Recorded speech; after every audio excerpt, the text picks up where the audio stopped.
So if your life depended on this answer, which of the following sentences you will say that is correct? ¿Se está bañando o está bañándose?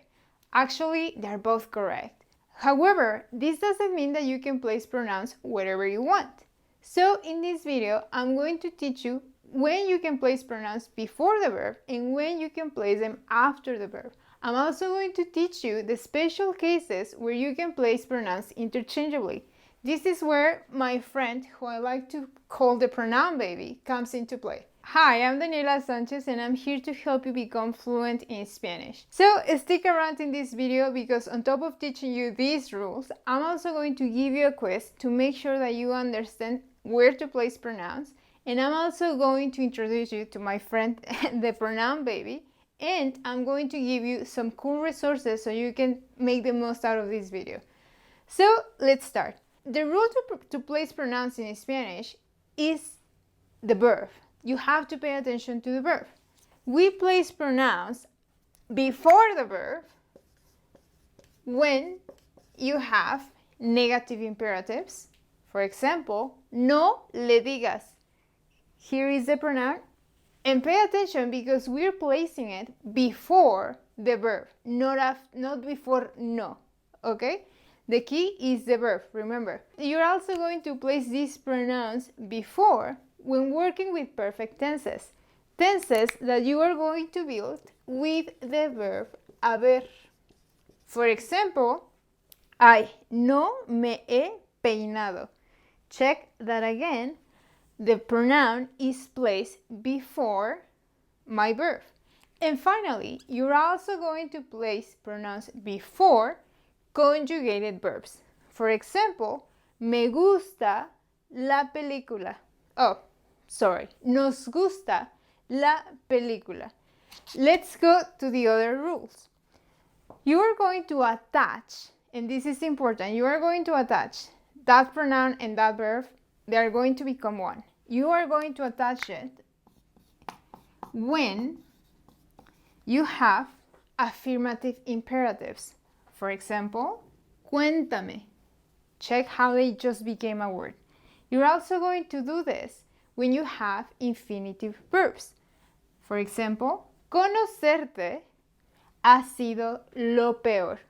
Check that the pronoun and the verb are just one word. And finally, you're also going to do this with gerunds or present participles.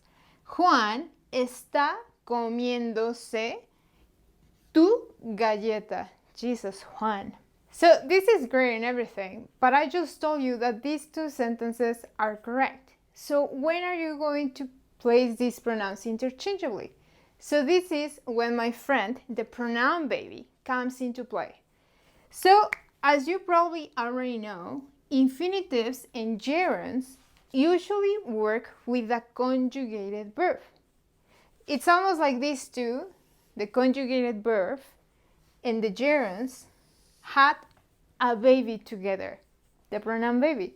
So you can see the features of this conjugated verb and the features of the gerund or infinitive, which means that you have two options.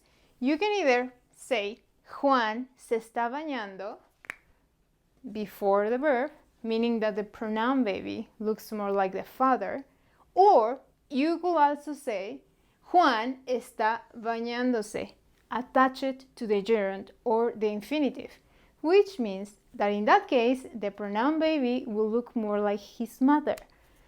So which of these options are more common or correct to say?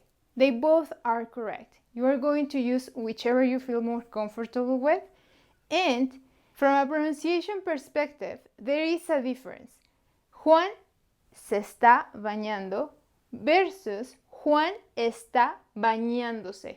As you can see in this example, when we're attaching a pronoun to a gerund or to an infinitive verb, we're making the word longer, but we're also changing the stress, which means that you are going to put an accent mark in these cases.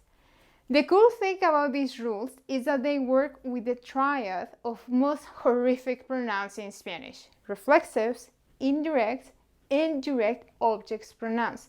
So these rules are going to help you with those set of pronouns.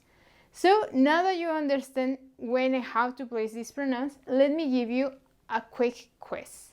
Don't worry about the pronoun. I'm going to tell you which pronoun you need to use. Your job is just making sure to place it correctly. Number 1, yo, blank, baño temprano. For this example, you are going to use the pronoun me. Number 2, ¿por qué, blank, estás contando lo que te dije? In this case, you're going to use the pronoun le. Number 3, di, blank, ¿qué hiciste? In this case, you're going to use the pronoun nos. Number 4, no, blank, ¿has despertado?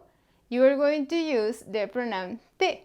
And finally, number 5, y mis tijeras, blank, necesito. Use the pronoun las in this case. So before I finish this video, I want to give you some extra resources that you can use. You're going to find them in the description. The first one is a video about the same topic, just in Spanish. That way you can practice a little bit more.